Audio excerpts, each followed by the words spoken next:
Salut chers élèves, j'espère que vous allez bien, que vous avez bien commencé votre journée et que tout se passe bien comme moi, je vais bien.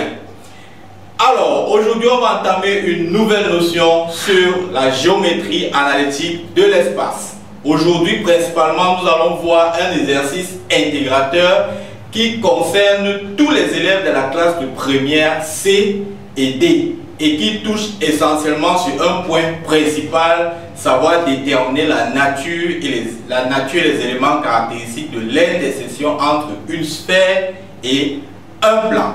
Alors, pour nous aider à pouvoir bien comprendre ce qu'on a préparé sur vous, nous avons préparé donc cette activité que je vais vous présenter rapidement ici. Donc, nous avons un point A qui a été donné par ses coordonnées, un plan dont on a connaît son équation, une sphère dont on a donné son équation. On nous donne D, une droite qui passe par le point A et qui est perpendiculaire au plan. Première question, donner la représentation paramétrique de la droite. Deuxième question, déterminer les coordonnées du point d'intersection H entre la droite et le plan. Troisième question, montrer que S est une sphère dont on déterminera son centre et son rayon. Et à la fin, on va clôturer avec la nature et les éléments caractéristiques de l'intersection entre la sphère et le plan. Donc, dans le cadre de cette vidéo, on va préparer la dernière question qui est notre objectif principal en résolvant les trois premières questions-ci. Maintenant que c'est posé, on va donc commencer avec la première question. Voilà. On veut déterminer donc la représentation paramétrique de notre droite.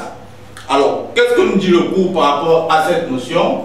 Nous savons que la représentation paramétrique d'une droite est donnée par la formule x égale à x0 plus AD, y égale à y0 plus BT et z égale à z0 plus CT, T appartenant à R.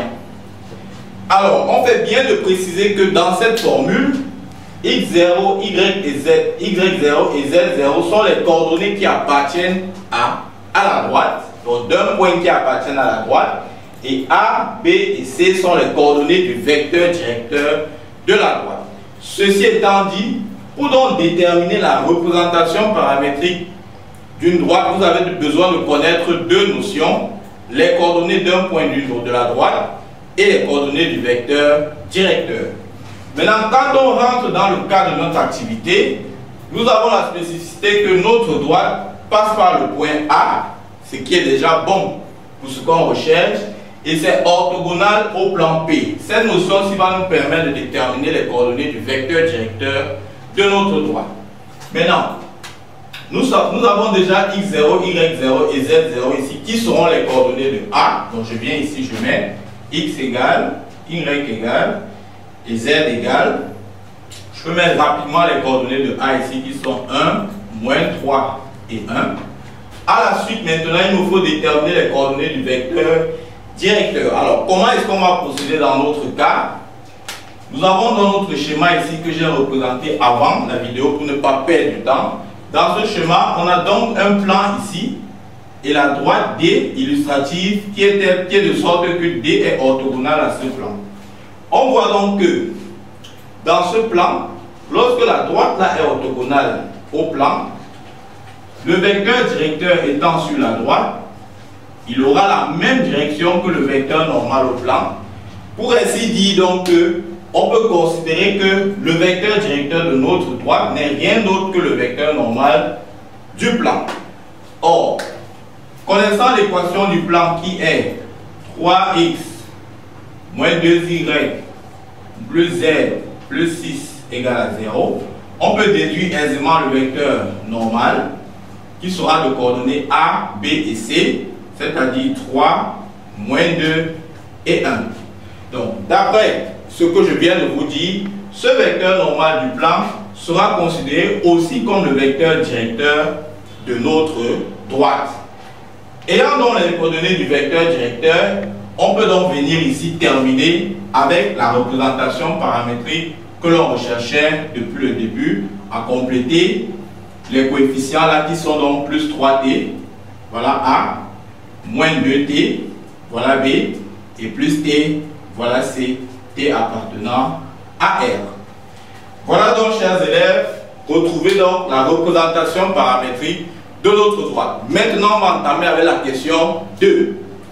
À la question 2, on va déterminer les coordonnées du point H, H étant l'intersection de la droite et du plan. Autrement dit, voici le point H. Alors, si je fais une petite pause,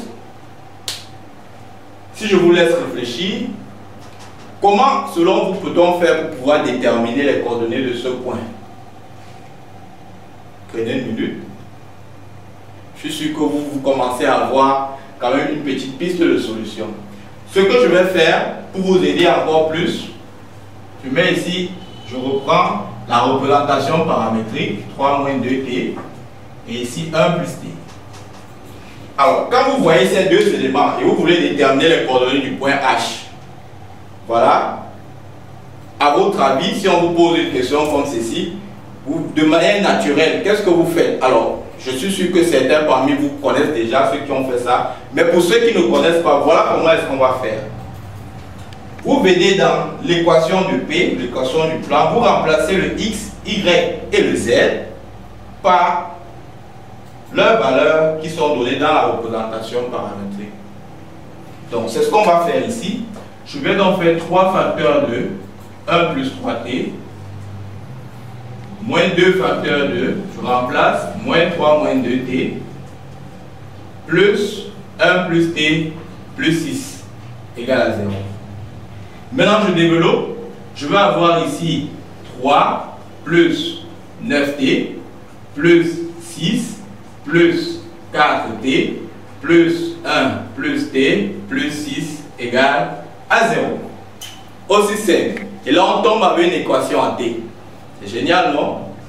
Maintenant qu'on a ça, il faut donc réduire notre expression. On va donc sommer tous les t. On va avoir 14t, plus 9, 3 plus 6, 9, 9 plus 1, 10, 10 plus 1, 16, égale à 0. Cela va nous conduire à t égale à moins 8 septième. Quand on a trouvé la valeur de t, on vient donc prendre cette valeur, on remplace ici, ici et là. Et on va déterminer les valeurs de x, y et z qui seront en l'occurrence moins 17 sur 7.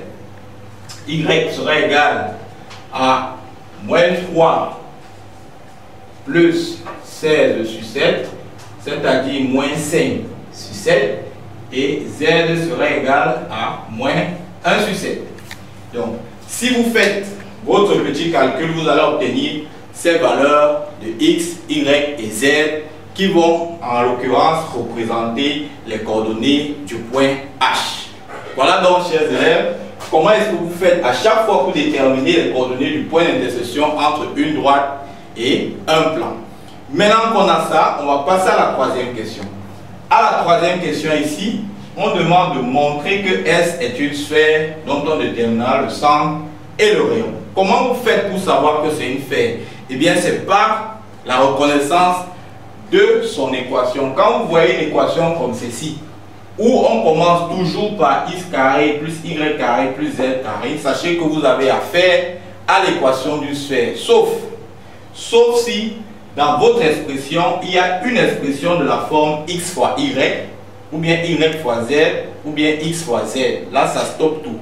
Mais s'il n'y a pas cela, sachez que vous avez affaire à l'équation d'une sphère. Maintenant, comment je fais pour déterminer son expression caractéristique? Ces éléments caractéristiques, c'est donc l'objet de ce que je vais vous montrer maintenant. Vous venez donc ici. Ce que vous faites avec cette expression, vous regroupez les x d'un côté, les y de l'autre et les z de l'autre. On aura donc x carré moins 2x plus y carré plus 6y plus z carré plus 2z moins 7 égale à 0. Maintenant, la suite, vous faites la forme canonique en x, en y et en z. Je vais vous donner la formule de la forme canonique simplifiée en x. Quand vous avez x carré plus ax, forme canonique en x c'est égal à x plus a sur 2 au carré moins a carré sur 4. Tout simplement. Donc en Y, c'est la même chose. Vous venez ici remplacer X par Y et vous aurez Y ici et vous aurez la même chose.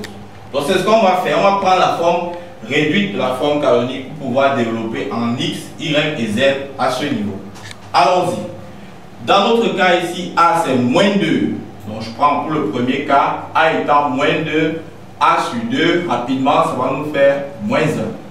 On aura donc ici X moins 1 au carré, moins, on prend le carré de moins 1 qui est moins 1 encore, plus, ici A c'est 6, donc A sur 2 ça va donner 3, donc on aura Y plus 3 au carré, moins le carré de 3 qui est 9, plus Z plus 1 au carré, moins le carré de 1 qui est 1. Voilà, et en la fin, moins 7 égale à 0. Voilà comment est-ce qu'on fait. Et à la suite, on continue. En regroupant les carrés, on aura donc X moins 1 au carré, plus Y plus 3 au carré, plus Z plus 1 au carré. Maintenant, moins 1, moins 9, ça fait moins 10. Moins 10, moins 1, ça fait moins 11. Moins 11, moins 7, ça fait moins 18. C'est-à-dire X moins 1 au carré, plus Y plus 3 au carré, plus Z plus 1 au carré égale à 18. Alors, ce 18, c'est encore 3 racines de 2 au carré. Vous ne pouvez pas me contredire. Alors, quand j'arrive ici, certains peuvent me dire, mais qu'est-ce qu'on va faire de cette expression? Qu'est-ce qu'on va faire de cette expression une fois qu'on arrive ici?